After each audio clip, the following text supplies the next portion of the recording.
దేవుని నామున మీ అందరికీ శుభాది వందనాలు. క్రైస్తవులమైన మనకి దేవుడు ఎలాంటి యోగ్యతను ఇచ్చి ఉన్నాడు? క్రైస్తవ జీవితం జీవిస్తున్న మనము, యేసు ప్రభుని తెలుసుకున్న మనము ఎలా ఆయనలో ఎదగాలి అన్న విషయాల గురించి కొన్ని విషయాలు మీకు క్లుప్తంగా వివరిస్తాను. క్రైస్తవుడు ఒక సాధారణ వ్యక్తి అయితే కాదు. అతడు సాధారణమైన జీవితం జీవించడం దేవునికి ఇష్టం లేదు. వారు ప్రతిరోజు పరిశుద్ధాత్మ అభిషేకంతో జీవించాలని దేవుడు కోరుకుంటున్నాడు. అంటే ప్రతిరోజు ప్రతి క్షణము వారు కొన్ని సమయాలు కాదు, ప్రతి క్షణము ప్రతిరోజు వారు దేవుని యొక్క అభిషేకంతో పరిశుద్ధాత్మతో జీవించాలని దేవుడు కోరుకుంటున్నారు. మీరు పరిశుద్ధాత్మ యొక్క అభిషేకం పొందలేకపోవచ్చు, కానీ పరిశుద్ధాత్మ యొక్క స్పృహలో ఉండి ఉంటారు. ఆ పరిశుద్ధాత్మ దేవుడు మీలో నివసిస్తూ ఉంటాడు. ఆయన మీలో నివసించే వ్యక్తి అయి ఉన్నాడు. అయితే నీవు ఆ విషయాన్ని తెలుసుకోవాలి. అతను నీ లోపల ఉన్నాడు. అతను నీతో మాట్లాడుతున్నాడు.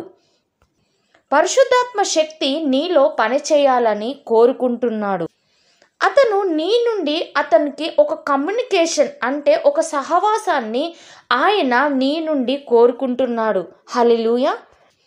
అయితే దేవుని యొక్క అగ్ని నీలో ఉంది. అప్పుడు మీరు దాన్ని పనిచేయడానికి మీరు సహకరించాలి. పరిశుద్ధాత్మ దేవుడు నీలో పనిచేయడానికి అతనికి ఒక సహాయం మీరు చేయాలి. మీరు ప్రతి దినము ఆయన యొక్క సహాయాన్ని కోరుకోవాలి. మీరు నాకు సహాయం చేయండి అని ఆయనను ప్రార్థించినప్పుడు పరిశుద్ధాత్మ దేవుడు మీకు సహాయం చేస్తాడు. హల్లెలూయా. అయితే మీరు మామూలు వ్యక్తి కాదని మీకు తెలిసినప్పుడు మీరు ప్రతిదినం పరిశుద్ధాత్మ యొక్క సహవాసాన్ని కోరుకుంటాడు. దేవుని యొక్క అభిషేకం మీలో ఉన్నప్పుడు మీరు ఒక అద్భుత కార్యాలు చేస్తూ ఉంటారు. మీరు మీకు మించిన విషయాలు చేయడానికి ఆసక్తి చూపిస్తారు. మీరు అద్భుత కార్యాలను మీ జీవితంలో చేస్తూ ఉంటారు. మీ ఆలోచనలు పెద్దవిగా ఉంటాయి. మీరు చిన్న విషయాలకే కాకుండా పెద్ద విషయాలను ఆలోచించి వాటిని సాధించడానికి మీరు ప్రయత్నిస్తూ ఉంటారు. దానికి పరిశుద్ధాత్మ దేవుడు మీకు సహాయం చేస్తూ ఉంటాడు. ఆమేన్. మీ జీవితంలో మీరు పరిశుద్ధాత్మ అభిషేకాన్ని స్వీకరించిన తర్వాత ఆయన మీ యొక్క దృష్టిని, మీ యొక్క స్థితిని మారుస్తాడు. మీ ముందు ఎంత పెద్ద విషయాలైనా సరే అవి చాలా చిన్నగా, తేలికగా మీకు కనిపిస్తూ ఉంటాయి. వాటిని మీరు చాలా చిన్నగా మీరు ఆలోచిస్తూ ఉంటారు. హల్లెలూయా. మీరు ఏది కావాలని కోరుకుంటారో అప్పుడు మీరు అవన్నీ పొందుకోవడానికి పరిశుద్ధాత్మ దేవుడు మీకు సహాయం చేస్తూ ఉంటాడు. మీరు అనుకున్నవన్నీ మీరు సాధించడానికి ఆయన మీకు తోడుగా ఎప్పుడు మీకు సహాయం చేస్తూనే ఉంటాడు. మీరు కొన్ని సంవత్సరాల తర్వాత చేయవలసిన కార్యక్రమాలు కూడా మీరు తొందరగా చేయడానికి దేవుడు సహాయం చేస్తాడు.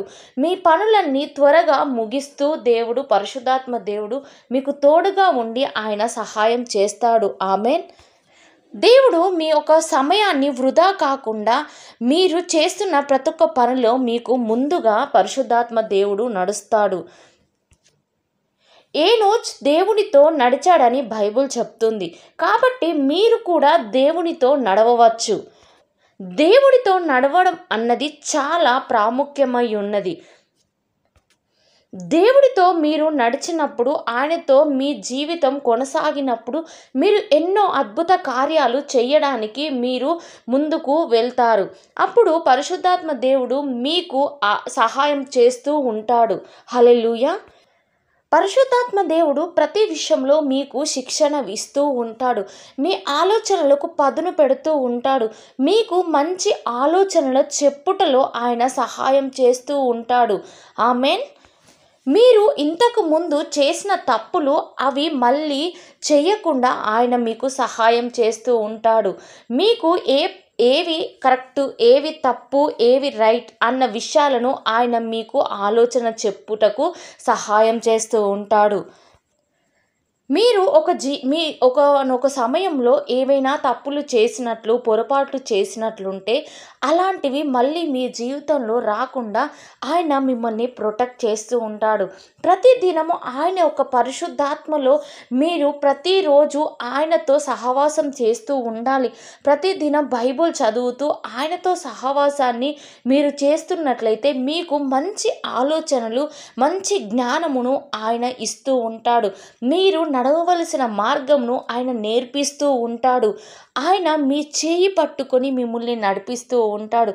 మీరు మళ్ళీ పొరపాట్లు చేయకుండా మీరు అనుకున్న పనులన్నీ సక్సెస్ అవ్వడానికి ఆయన మీకు సహాయం చేస్తాడు. ఆమేన్. మీకు మంచి అవకాశాలు రావడానికి, మీ ఆలోచనలన్నీ స్థిరం కావడానికి ఆయన తోడుగా ఉంటాడు.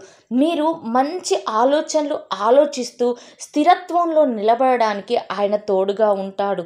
అప్పుడు మీరు మీ సొంత ఆలోచనలు కాకుండా పరిశుద్ధాత్మ దేవుని ఆలోచనలు మీరు ఆలోచిస్తూ ఉంటారు కాబట్టి ప్రతి విషయంలో మీరు విజయాన్ని మాత్రమే చూస్తారు. హల్లెలూయా.